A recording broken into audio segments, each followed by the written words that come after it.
They better get these lines right.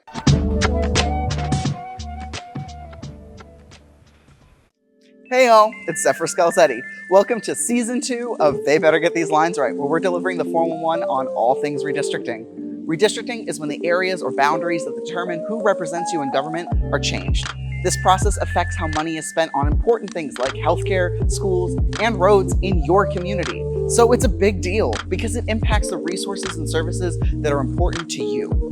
This show is made possible by Alabama Values, a grassroots communication organization that uses the media and visual stories to raise awareness around what's happening on Alabama's political scene. We're back for Season 2 of They Better Get These Lines Right.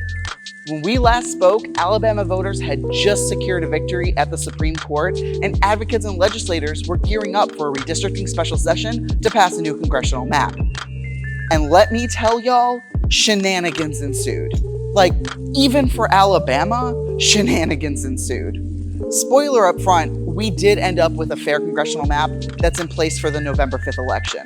But we think it's really important to talk about the long, bumpy, and sometimes downright ridiculous journey to get our new congressional map. So let's pick up where we left off in the summer of 2023. On June 8th, 2023, the Supreme Court sided with black voters in Allen v. Milligan and reaffirmed Section 2 of the Voting Rights Act. June 8th was a Thursday, and by the following Monday, SCOTUS returned control of the case to the three-judge panel at the U.S. District Court of Northern Alabama. Sidebar, we'll just refer to them as the District Court or the three-judge panel for the rest of this episode because U.S. District Court of Northern Alabama is a mouthful. So the District Court was not about to waste any time and gave Alabama legislators until July 21st to pass a new congressional map with 2 majority black districts or something quite close to it. Reminder, this is the same federal court that decided in favor of black voters back in January of 2022. And we would have had a fair map for the 2022 elections if the Supreme Court hadn't stepped in then. Check out Season 1 of They Better Get These Lines Right to learn more about that. Back to 2023. In order to deliver a new congressional map by the court-ordered deadline of July 21st, Governor Kay Ivey called a special session on redistricting. Sidebar, a special session is when the Alabama governor calls the legislature back into session to consider a specific topic that the governor lays out. These are short-term sessions, typically only lasting 5 days, even though the legislature can use up to 12 legislative days. This special session would start on July 17, 2023. That gave the legislators just 5 days to pass a map through both chambers of the State House. In fact, 5 days is the minimum number of days necessary to pass a bill through the legislature. So what this means is they left themselves no room to maneuver. Before the special session kicked off, the Reapportionment Committee, which is the legislative committee in charge of the redistricting process, made up of members from both the House and the Senate, held 2 public hearings in Montgomery. Both hearings were packed with Alabamians demanding a fair congressional map. Many of the attendees supported the VRA plaintiff map, including wearing shirts with the map printed on them. It was a marked difference from the public hearings in September 2021. Alabamians were educated, informed, and they knew exactly what they wanted. Unfortunately, the Reapportionment Committee didn't listen. That part, not so unusual. In fact, the Reapportionment Committee acted almost exactly like they did in 2021. For more on the disastrous July 17th committee hearing, check out this incredible Frame It episode by our sister organization, Alabama Values Progress. But then, things got weird. See, the Alabama GOP has a supermajority in both the House and the Senate. Sidebar, a supermajority is when one party has more than 66% of the seats, and it means that the party can push through whatever legislative they want, including overriding a veto. What this means in practice is that there isn't a lot of open debates on bills or maps or anything really. In terms of the Reapportionment Committee, Alabama Republicans controlled which map got passed out of the committee, and whichever map gets passed out of the committee is most likely to become our next congressional map, plus or minus some adjustments around the edges. Except that's not what happened. The Reapportionment Committee is run by 2 co-chairs, Representative Pringle and Senator Livingston. Both are Republicans, and both sponsored 2 completely different maps. Well, mostly different. They had one thing in common: both maps only had 1 majority black district. I told you at the beginning of this episode that Alabamians have a fair congressional map for the November 5th election. So why am I getting into the weeds of a map that we already know is going to get thrown out? Because what happened behind the scenes is important.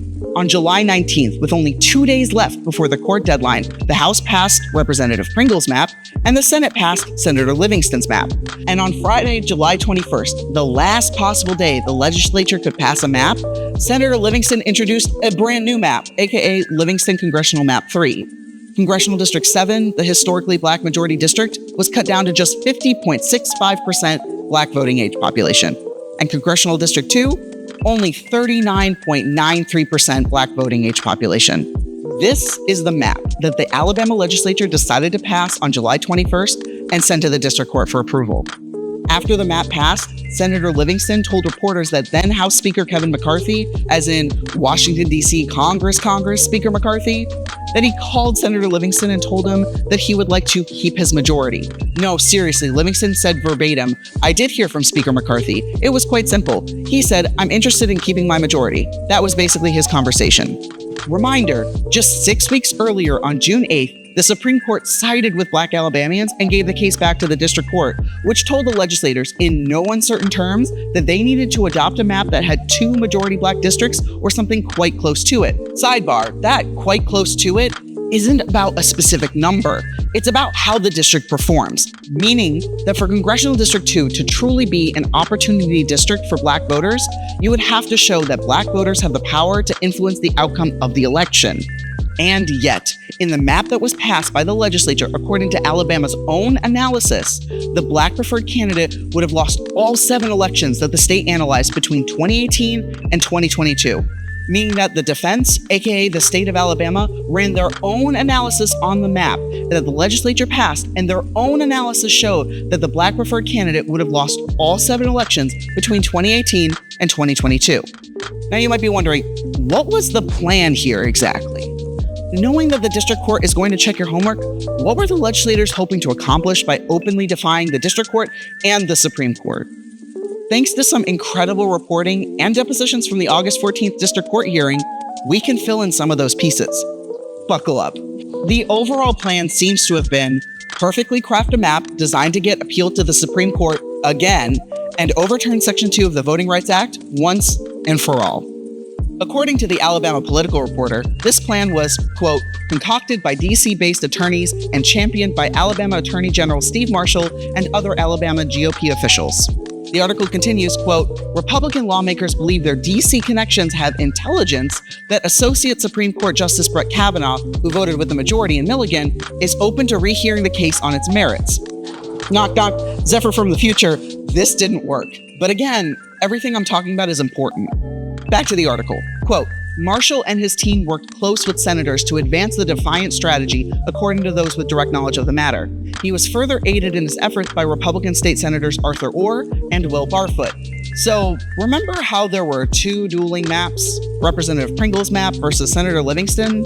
According to this reporting, the schism was because the House was working to pass maps that could possibly pass muster with the federal district, while the Senate was determined to enact maps that challenged the court to set up a trial before the Supreme Court. Yeah. But we don't need to just depend on reporting because we have sworn testimony that also corroborates this. In sworn testimony taken after the Livingston map passed, Representative Pringle said, quote, the Senate was not going to allow us to pass the House plan. Senator Livingston came to me towards the end and said, we're going to take your plan and substitute my bill and pass your plan with my mapping. And I said, no, we're not. If you want to pass a Senate map, you are going to pass a Senate map on the Senate bill number, and you are not going to put my name on it. You're not. It is not going to be a House bill number. It's going to be a Senate bill number if that's what we are going to pass. And by the way, it's pretty remarkable that Representative Pringle didn't want his name or a House bill number on the map the legislature passed, because the 2021 congressional map that kicked off the Allen v. Milligan lawsuit in the first place is his map with the House bill number. This man really said, leave me out of this. This one wasn't me. Which begs the question, who actually drew the map? Mr. Hinneman is the state's cartographer, aka map maker, and he drew the 2021 congressional map. He testified that he was never instructed to draw a second opportunity district for the 2023 congressional plan.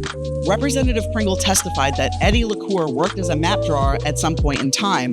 When asked how he knew that LaCour drew maps, Pringle replied that he was in the room across from me in reapportionment working on maps. Who is Eddie LaCour? Edmund LaCour is the Solicitor General for the state of Alabama. He's typically the person who defends the state's position in court. In fact, he's the lawyer who argued Allen v. Milligan at the Supreme Court, a case that he ultimately lost. And on August 14th, at the district court hearing, Mr. LaCour was once again the lawyer defending Alabama's congressional map, this time Livingston Plan 3. In a truly odd turn of events, Mr. LaCour was featured in several sworn testimonies played at the hearing because it turns out that Mr. LaCour had his fingers in a lot of pies.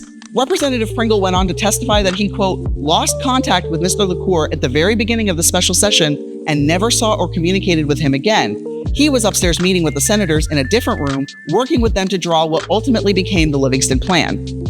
So let's be clear. Under oath, Representative Pringle, who is the co-chair of the Reapportionment Committee, said that the Solicitor General for the state of Alabama worked directly with state senators and possibly had a hand in physically drawing the map that became Livingston Congressional Map 3. That would be bad enough, but it gets worse. See, the legislature didn't just pass a map. It came with some baggage in the form of brand new redistricting criteria passed as legislative findings. This is unprecedented. Alabama has used nearly identical guidelines for statewide redistricting since 2011. In fact, a week before the legislature passed the Livingston map, the Redistricting Committee readopted the exact same guidelines that were used in 2021. So what's the catch? Under the 2021 and 2023 committee guidelines, it is possible to draw a second majority black district. But when you look at the restrictions added with these legislative findings, it becomes impossible to draw a fair map. Under oath, Senator Livingston said that the person who wrote these legislative findings was none other than Solicitor General Edmund LaCour. In plain language, the Solicitor General created a brand new list of guidelines, approximately 6 pages worth, and the only map that fit the guidelines were, well, wouldn't you know, the very map that he helped draw, Livingston Plan 3. And those guidelines didn't show up until the map was passed on July 21st, ensuring that no other map could possibly check all the boxes of guidelines that nobody knew existed. And if all of that wasn't enough, according to testimony from Senator Livingston, Edmund LaCour also wrote talking point memos to assist Senator Livingston with pushing his map through the legislative process. Needless to say, the district court was less than impressed with all of this. At the August 14, 2023 hearing, Judge Moore said, quote, "So Mr. LaCour, what I hear you saying is that the state of Alabama deliberately chose to disregard our instructions to draw 2 majority black districts or one where minority candidates could be chosen." On September 5th, 2023, the district court officially rejected Livingston Plan 3 and ordered the court-appointed cartographer, aka mapmaker, to draw 3 possible Voting Rights Act compliant maps by September 25th. While the court-appointed mapmaker got to work, Alabama appealed to the Supreme Court again. SCOTUS did eventually reject Alabama's appeal on September 26th, a day after the mapmaker submitted his 3 maps. On October 5th, 2023, the district court chose the Voting Rights Act compliant Remedial Map 3 as Alabama's new congressional map.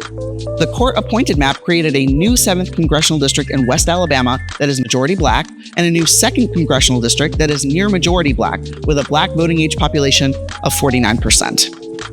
Finally, after years of fighting, Alabamians got our fair congressional map. We're looking forward to November 5th when Alabama will have a historic election. For the first time in Alabama's history, minority voters will elect their candidate of choice in 2 congressional districts, Congressional District 7 and Congressional District 2. So, who are the candidates? In the brand new Congressional District 2, Democrat candidate Shomari Figures and Republican candidate Caroline Dobson will be on the ballot on November 5th. And in the redrawn Congressional District 7, the incumbent Terry Sewell, a Democrat, will face off against Republican candidate Robin Littaker. While we're really happy that Alabama finally has a new fair map, our work doesn't stop here.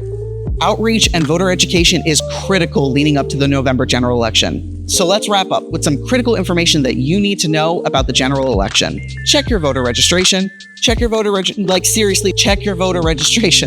Alabama routinely conducts voter purges, and it's important to make sure that you're still registered and that your name and address on your voter registration is correct. October 21st is the last day to register to vote. This includes changes like updating your name or address on your voter registration.